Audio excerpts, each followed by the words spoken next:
Heyo, welcome into the CHGO White Sox pregame show presented by PointsBet. Use promo code CHGO when you sign up to get 2 free bets up to $2,000. I jinxed myself. I said I didn't know how to read the ad reads before we went on while the countdown was going on, and I screw up the ad reads. Welcome into Studio A of our CHGO offices here in the West Loop of Chicago. I'm Sean Anderson. You can follow me on Twitter at Sean_W_Anderson. Alongside me, as always, is the full CHGO White Sox crew. We got Vinnie Duber on the far left. You can follow him on Twitter at Vinnie Duber. He's the CHGO White Sox beat writer, and the man in the middle is Herb Lawrence. Hello, Bennett Carroll.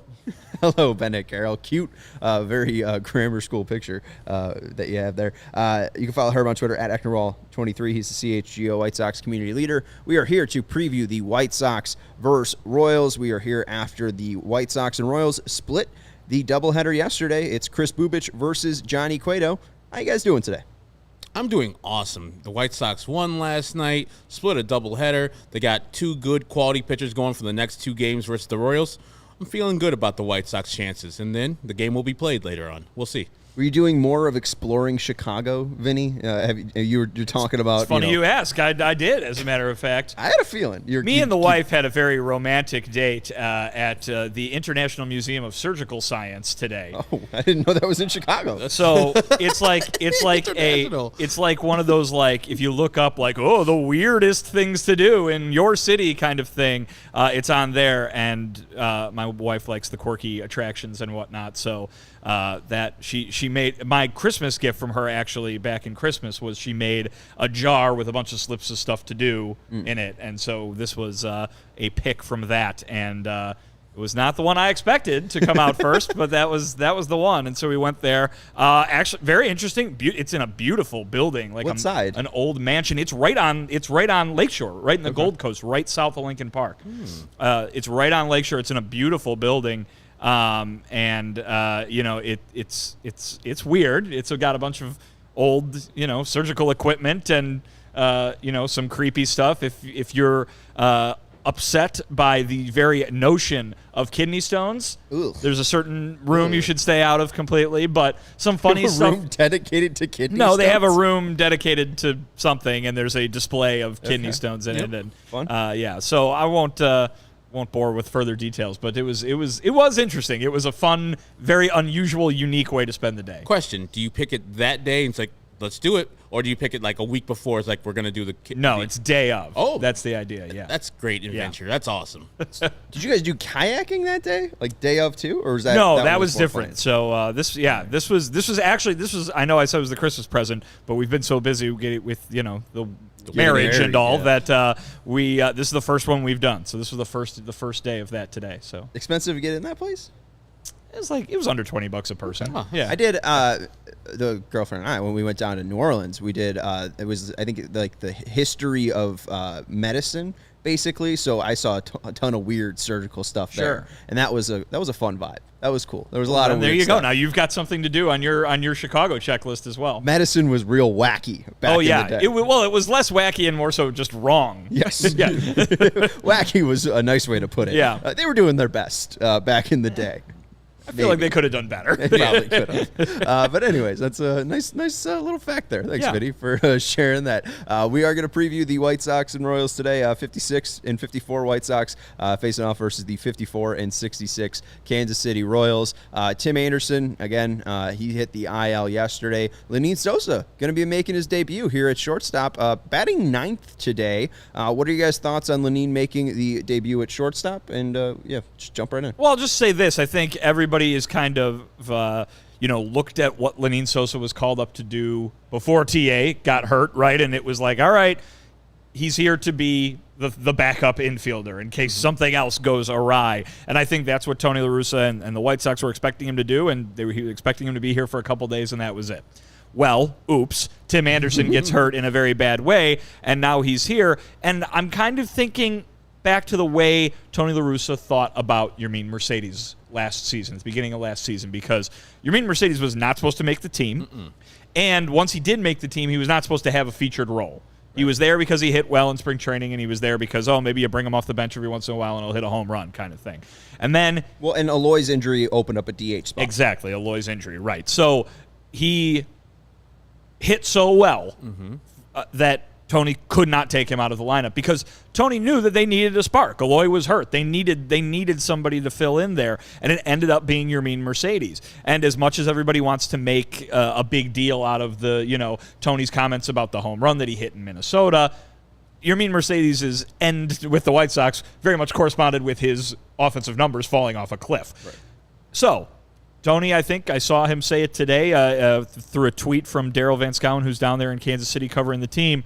Listen, the better he plays, referring to Leonys Sosa, the more he'll play. And so you put him in there last night and he hit a home run.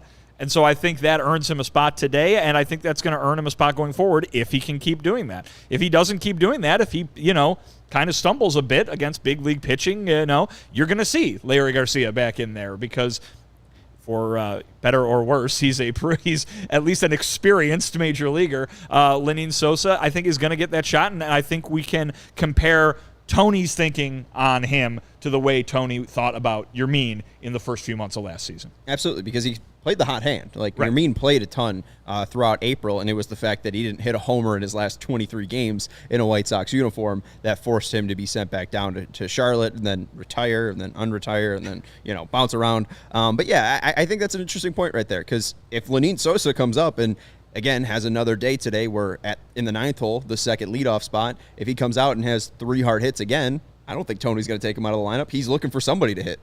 Yeah, and I hope that in the middle of September, we got a hamburger or a hot dog named after Leonys Sosa somewhere on the south side. And that's all we need. The 2 months of Leonys Sosa to go off like we had with Mercedes. If you're going to go there, I would love that. That'd be awesome. So, yeah, and he could be one of my favorite players going forward because I still love my man Yermin. Yeah, he's got the same body as I do. You got a suggestion for what the food item should be? No, you go ahead. Oh, well, the chips and Leonys Sosa burger. Chips and salsa.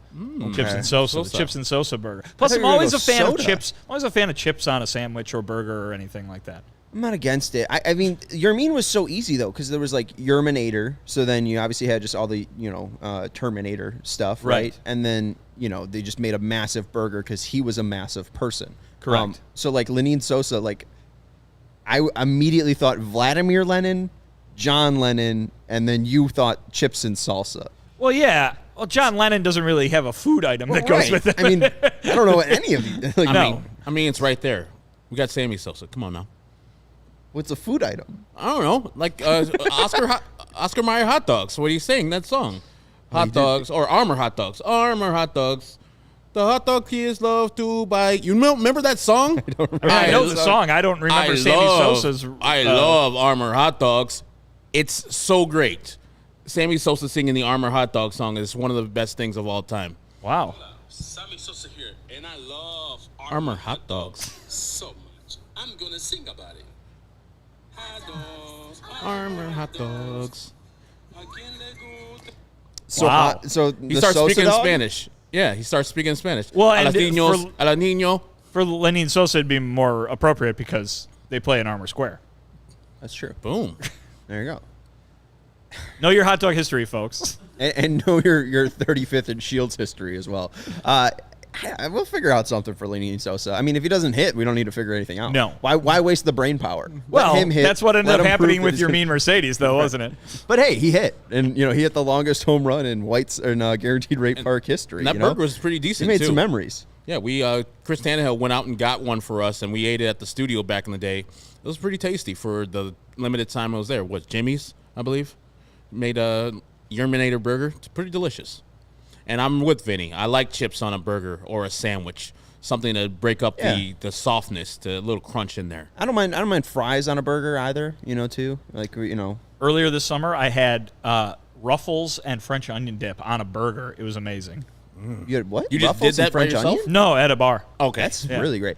There's the Duck Inn over in what? In Bridgeport, phenomenal. They have a Funyun, or it's a foie gras like dip, but it's like French onion and chips is really good. So yeah, that's what that reminds me of. What happened with Cap and J Hood? So Eli Stein said, Vinny, on Cap and J Hood, Cap said he would not go to your funeral. What do you feel about that? This is the first I'm hearing. Why did that come up? I don't know. Well, that's weird. Have no idea what that could be. Oh. Eli, you just can't drop in from Israel saying that David Kaplan would not go to Vinnie Duber's funeral. Maybe he's just trying to get a feud going. He's waiting for a good Chicago media feud, and he's trying to stir one up right and now. He's going after the right guy, the most vitriolic person in Chicago media. Well, I'm not Vinnie going to any Duber. of you three's funerals because you guys are all going to die after me. Wow. Very dark. Disappointing. Thank you, Yeah. Herb. Let's check in on the AL Central. Right now, the Guardians are playing against the Tigers, and they are up 3-0. That's mainly Tigers. important because the Cleveland Guardians are tied with the Minnesota Twins for the lead in the AL Central. The Guardians do have the tiebreaker. There's no 163, so if the season was to end today, Cleveland would be your AL Central champions, but they can take a clean lead here with a win and a Twins loss. The Twins are going up against the Dodgers later tonight in L.A. White Sox 1.5 games back. Obviously, the most important thing here, White Sox, you just need to keep winning, right? You really can't worry about any other team because if you're losing, you're not going to make any progress. But, checking in here, the Guardians going up against the Tigers, I'm really worried about my August 12th bet, Herb. Oh, yeah, you're done. I mean, they're just going to keep on winning, and even though the White Sox might win the next 2 games in Kansas City, you'll still be a game and a half back behind the Guardians. So, yeah, you're not going to win that. I don't know if you want to shave your head. We can change the bet if you want to. It's fine. Because I know the White Sox eventually will take over for first place. I'm hoping it's before August 22nd, so we're not both losers. Well, yeah, so if we're both losers, are we both shaving our heads? I would do it. Okay. I mean, I need a haircut anyways. I have a nice bald head, so I don't mind. And I always wear hats anyways. Right. Sean, it's Only not wear gonna it actually because affect I sweat too much, so I'll catch some of the sweat. There's an interesting wrinkle. The Twins don't play tomorrow, too. Ooh. So it's one less game to work with. you. Okay. So, I mean, that's where the White Sox can make up the half game is what you're saying? If you want to look at it that way, yeah, I guess you could look at it like Well, that. why were you bringing it up? What were you insinuating? That's one less game for them to lose. I guess. But it'll be the Guardians you You're a have to glass worry half about. full guy. Who do they play tomorrow? They play the Tigers again tomorrow? I'm pretty sure Guardians Then play you're cash. Tigers Just tomorrow. already shave your head. Oh, so you're talking in reference to the bet. I wasn't picking up that you were talking in reference to the bet, Steven. Yeah, okay. Yeah, so, I mean, we would need the Tigers to win today. I mean, if they take over on the night of the 12th, does Yes, that count? still counts. Yes. Okay. That still counts. So, and I know that the Guardians are going out to L.A., I believe, and playing the Dodgers themselves or the Angels. One of the two. Angels And on Friday. Guardians have the Blue Jays this weekend going to Toronto. And so you might have a chance on Friday if the White Sox get their stuff together, as the Tigers did fire their GM today, as White Sox Tom goes. Avila is out of there in Detroit. And 22 years. Yeah, he's been there way too long and been sucking for a long time. And then this whole weekend, the White Sox hosted the Tigers. Hopefully they don't get inspired this weekend instead of today and tomorrow versus the Cleveland Guardian. Yeah, I mean, they're down 3-0. The White Sox should be able to handle the Tigers. They're 7-2 against them this year. Famous last words. But, hey. First game of a series, too. Yeah, right. Oh, God. Just shave it. Hopefully they go Seriously. 13-23. I need a haircut, so I really don't care at this point. But the Tigers 2-8 in their last 10, 43-68. There were reports saying that they were willing to trade everybody at the deadline. It wasn't too shocking that Avila was fired, in my mind. I don't know if you guys were kind of shocked by the news. Well, the only thing I would say is it's mid-rebuild for them, and at least coming into this year, and I think probably going into next year, too, a lot of excitement about what that team can be moving forward. So to have the guy who at least oversaw the putting in place of all these young pieces that has folks very excited in Detroit, certainly I don't think anybody even to this point, has really complained too much about the A.J. Hinch hire at manager. It's kind of a surprise to see somebody removed before the job is done, so to speak. I wonder if they were thinking, though, that more progress would be made. Because, they're fifth, they're fifth in the AL Central right now. Torkelson got sent down, their number 1 overall pick, after he didn't really do well in the major leagues. It was pretty shocking that they were even going to give up Scooble at the deadline, too, or were thinking about it. It's a screwball. Thank you, Steven. I don't know. I mean, like, it's at least a good sign because the White Sox don't really have to worry about the Tigers. I think I was kind of worried about them being a dark horse in the AL Central, and I'm pretty shocked to see them be fifth in the Central right now. I mean, he should have got fired. I was thinking the Tigers were going to be challenging the White Sox for this division. They had a good pickup in Rodriguez as their starting pitcher. I thought you're going to get something from Tarek Skubal. Casey Mize was going to be good. I mean, he went out for the year. Javi Baez was going to terrorize the White Sox as he did on opening day, but none of these things happened. Spencer Torkelson, I picked as my rookie of the year. Oh, that was dumb. So, yes, he should have got fired because the expectations were high in Detroit. They weren't, hey, win the AL Central, but you see how bad the AL Central is, and the Tigers are nowhere near it. So that's good on the Detroit Tigers ownership to see a problem and then dismiss him and then start over next year because they do have a bunch of talent coming back up. And they probably also got fired. He's looking down there at Tampa and said, Isaac Paredes, you guys had him. Right. And we got who? Come on Meadows.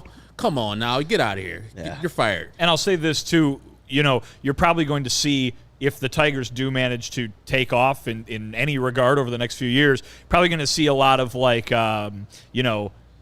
nostalgic look back or retrospective kind of like, oh, that he did a pretty good job because of all this young talent that they do have. Usually a new GM comes in, likes to make, their own mark, their own stamp on everything. Usually gets aggressive. Sometimes we'll go out and spend some money and bring in some veterans. You mix some veterans with all that young talent that they got down there. Maybe all of a sudden the Tigers are good, and it's very much a Dale Talon type situation, like what would happen with the Blackhawks, where people are like, oh, Al Avila, thank you for going and signing and drafting all of those guys who are now the core of this team. And but instead of signing Marian Hossa, they signed Javi Baez.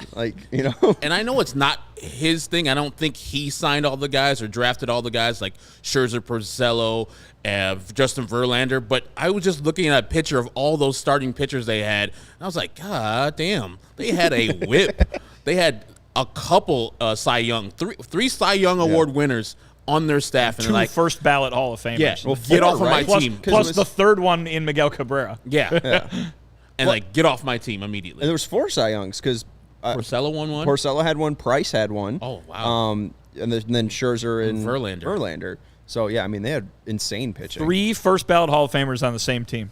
And nothing. I Well, mean, they won a pennant. They went to the World Series. Just like Good the job, 2022 Royals. Let's look at their lineup. And they're 3 Hall of Famers. They got Zach Greinke, Bobby Witt Jr. Bobby Witt Jr. is a future Hall of Famer? I don't know. I'm just trying to have fun here. Yeah. I don't know. They've got Zach Greinke. That's true. Okay. If he keeps on going, Salvi Perez will be a Hall of Famer. No, he's not. What? If Salvi Perez keeps on going, he's only 30. That position. If he keeps hitting 40 home runs in a year. Yeah. He's in the conversation. You got Yadier Molina going to the Hall of Fame. He's the best defensive catcher of all time. And Salvi Perez might be one of the best offensive by the time it's all said and done. Yeah. Just saying. He has the best home run season of any catcher of all time. I don't like the guy, but I know that he can hit, and he's only 31. I think the catcher had the second best home run season for a catcher is Javi Lopez, and you're not pining for Javi Lopez to be in the Hall of Fame. But Salvi Perez has both won a World Series, which is big time. Is a big-time thing for a person going into the Hall of Fame. If you won a World Series, they give you special dispensation, like, okay, you led a team to a championship, especially the Kansas City Royals, and he's only 31. He is young as hell as opposed to how many years he's already played, and he's got a lot of home run years left in him. So I think Salvi Perez, even though I don't like the team and I don't like him in particular, nothing against him. He's probably a great guy. He's just a Royal. I just don't like them. He's at 216. He's definitely got to pass 250 because Victor Martinez, who is definitely not a Hall of Famer, was a better hitter than Salvi Perez, retired with 246. Javi Lopez finished with 260. Mike Napoli finished with 267. Okay. I don't know. I mean, you got to get to 300 home runs, and then he's probably in that conversation. He's easily going to hit. What's he at now, you said? 216. Easily. Are you kidding me? He needs 74. How old do you think he is? Catcher's, he's 32. How old do you think he is? I say he's 31. He's 32 in 3 months. Okay. Yes. Easily get the 300 home runs. Are you kidding me? Yeah, he's going to be playing until 2025, so we'll see. And also, like Bennett Carroll saying, is Cascade performing? Haven't heard about it. We're not sure. We will get back to you if Cascade's performing this weekend. Cascade is going to remix the sound of Sean getting his head shaved on Friday night during his post-game concert. Live on stage, I will get my head shaved at the Cascade performance. Yeah. Let's look at the Royals lineup with I like Busty Posey. future Hall of Famer. Performs after the Cascade concert. Leading off for the Royals will be MJ Melendez in left field. Batting second, future Hall of Famer Bobby Witt Jr. at third base. That's enough. Batting third, future Hall of Famer Salvador Perez at catcher. Batting fourth, Hall of Fame name Vinny Pasquantino at DH. Who are these children on the screen? Batting fifth, Hunter Dozier in right field. Batting sixth, Nick Prado at first base. Batting seventh, Mike Massey at second base. Is one of these Mike Massey? I'm guessing I don't know if you guys know this. I'm guessing that's Nick Lopez? Naperville legend Nicky Lopez. When he did played go to as a Red Naperville Hawk. Central. All right, so batting eighth, Kyle Isbell in center field, and batting ninth, two versions of Nicky Lopez playing shortstop. You got him in the major leagues, and then you got him in his Red Hawk? Red Hawks. They were Red Hawk. They're the guys. Red Hawks. See, I hate them. Why are you going to Nicky? Michael Massey went to my high school. Are you Nobody's ever heard of this guy before the last week. They mentioned Nicky Lopez going to Naperville Central at least 3 times per broadcast. And Nicky Lopez had like a 4 WAR last year. He was actually kind of good he last hit year. against us really well, too. stinks this year? Anyways, Yes. Let's look at the White Sox starting lineup here, and thanks Bennett for stopping in. Leading off for your White Sox is going to be Josh Harrison playing second base. Batting second, Luis Robert in center field. Batting third, Eloy Jimenez at designated hitter. Batting fourth, Jose Abreu at first base. Batting fifth, Andrew Vaughn in left field. Batting sixth, Yohan Moncada at third base. Batting seventh, Yasmani Grandal at catcher. Batting eighth, Gavin Sheets in right field. And batting ninth, Leonys Sosa at shortstop. The only one weird thing I thought here, Gavin Sheets in right field. Was surprised not to see Adam Engel, who is on the roster, or A.J. Pollock playing today. On the roster also. A.J. Also Pollock, on the roster. according to the reporters down there in KC, is dealing with a sore foot. Oof. So he played through it last night, didn't want to play him through it again tonight. Probably all black after he fouled that one ball off his foot. Yeah. That's what it's from, though. Real yeah. ugly. I mean, I'm surprised still, though, not to see even Adam Engel. He's hit, lefties well, and, usually that's when you play Adam Engel, but we'll see. I think, Tony probably will defend it by saying Gavin's given some good looks recently. The logic is probably for me is that, hey, eventually we think Gavin is an everyday player. He'll have to hit against lefties, and we didn't have A.J. Pollock today, and we would like to keep Adam Engel as a fourth outfielder option, and Gavin Sheets can't do that. So that would be my only logic there. And, if they believe that Gavin Sheets is an everyday player eventually, that's on them. I don't think he is, not especially for the White Sox, but prove everybody wrong. Gavin Sheets and hit a couple home runs off of Mr. Bubich. Since the All-Star break, he's got an 800 OPS, so I don't know, maybe. Let's look at the starting pitching matchup here. We got Johnny Cueto on the bump for the Sox and Kris Bubic on the bump for the Royals. Stop Cueto just rude. this year, 96 innings pitched, a 2.91 ERA, 92 hits allowed, 64 strikeouts, 22 walks, and a 1.37 ERA. Major League average is 100. And Kris Bubic on the mound for the Royals, 80 1/3 innings pitched this year, a 5.27 ERA, 84 hits allowed, 67 strikeouts, 40 walks surrendered, and an ERA plus of 77. It's a lefty on the bump, but the White Sox aren't good against this lefty. What are you guys thinking here? Kris Bubic versus the Sox in this lineup. I'm sad that TA's not in the game. I mean, TA would attack Kris Bubic like he did. I think he made his Major League debut against the White Sox in Kansas City last year or the year before. But you see the hits allowed to innings pitched. He gives up a hit per inning. And the high ERA, the bunch of walks he gives up, this is an opportunity for the White Sox to break out offensively versus a subpar pitcher. We've said this time and time again. They just have to have a game plan, a cohesive game plan where they're all doing most of the same things so they can produce crooked numbers in the same innings instead of singular home runs and then nothing for the rest of the game. They need to work together to get more runs scored. I'm glad you brought that up. 2020, he made his debut on July 31st against the White Sox. Tim Anderson had a double off him. Adam Engel hit a home run off Kris Bubic. Exactly. How about it? How about it? You've seen him only, about 1 million times since.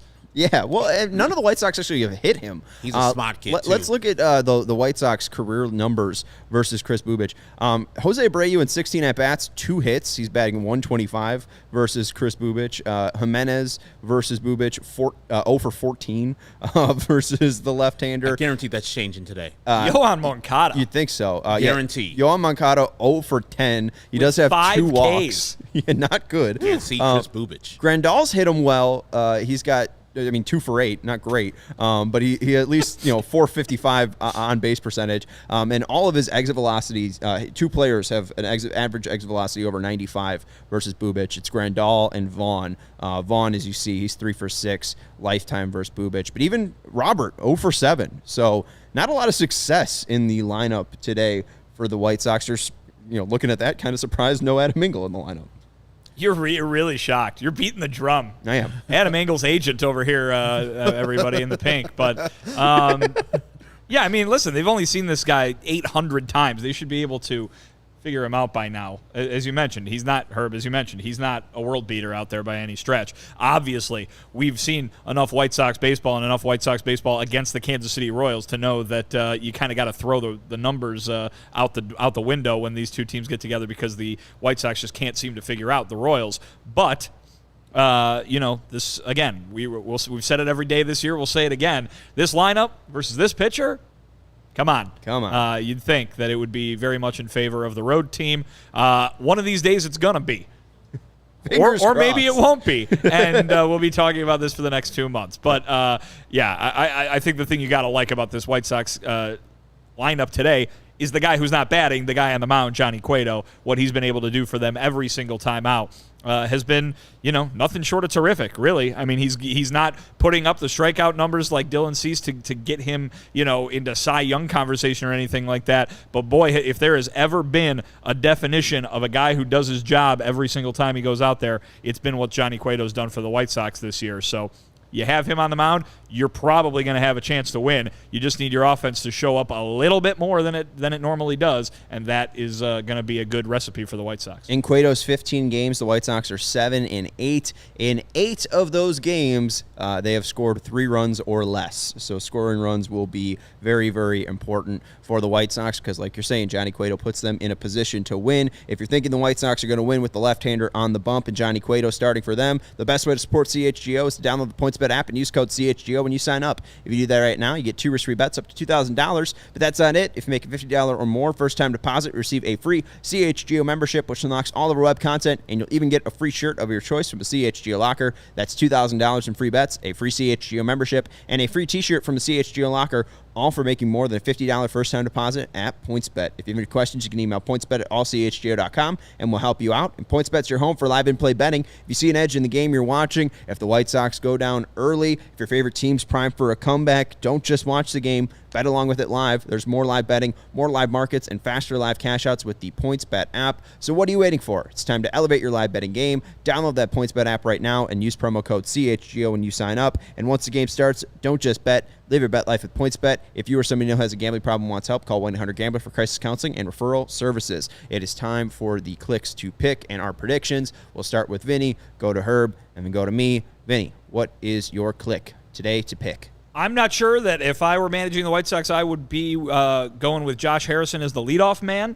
but he is in the leadoff spot the day after they put TA on the IL. So I'm going to go ahead with Josh Harrison, who's been swinging a pretty decent bat for the last little while here. He's right up there in the leaderboards when it comes to these White Sox hitters over the last couple months. Again, that's not necessarily a good thing, but it's a good thing for Josh Harrison. And he's been doing all right lately. He homered yesterday. I'll go ahead and take him to rev that motorcycle a few times tonight. And I will say the White Sox win a low-scoring game. Let's go 4-2. Ugh. I say... You're going with Josh Fiore, who picked 4-2, too. Yeah, Luis Robert is my guy. There is no team that he hits more home runs against than the Kansas City Royals. His 7 home runs in the 21 starts that he's had versus them is by far the most, and he hits 925 OPS versus this team. So, yes, I'll be putting on the post-game post-game chain over there. It's the Luis Robert 88. La Pantera will be going off versus the Royals today. I'm going with 8-5. White Sox win. There you go. I like the high-scoring nature of you. I don't know if Johnny Cueto is going to give up that many runs, though. I'm going to say 7-2 White Sox win. I'm going to go Jose Abreu. He's pretty good. August Abreu is a thing for a reason. I'm not going to go away from him. So I'll go Jose Abreu. I got the last pick. He was still available. Tough to go away from him. Andrew Vaughn was tough to not go with, but, Jose Abreu this year, an 854 OPS versus right-handers. He's got 4 home runs versus left-handers. So let's go with Jose Abreu. I think White Sox win 7-2. We got Sosa as Kai's pick, and AJ saying Bubich has major reverse splits, and the White Sox haven't been able to figure him out. This right-handed, heavy lineup. So maybe Gavin Sheets should be your click to pick, and KPW going with a Royals 6-3 win. Prado goes 2 for 4 with the homer, which is a perfect time to end the CHGO White Sox pregame show. Thank you guys for watching. Oh, and Jimbo saying Eloy's going yard tonight, so we'll watch that and see if any of you guys are right on the CHGO White Sox postgame show. We'll be live here on the CHGO Sports YouTube channel after the final out is made in this White Sox Royals game. That's Vinnie Duber. You can follow him on Twitter at Vinnie Duber. That's Herb Lawrence. You can follow him on Twitter at Ecknerwall23. And I'm Sean Anderson. You can follow me on Twitter at Sean_W_Anderson. Thank you to Stephen Nicholas for producing the show, and we'll talk to you after the game. Go White Sox.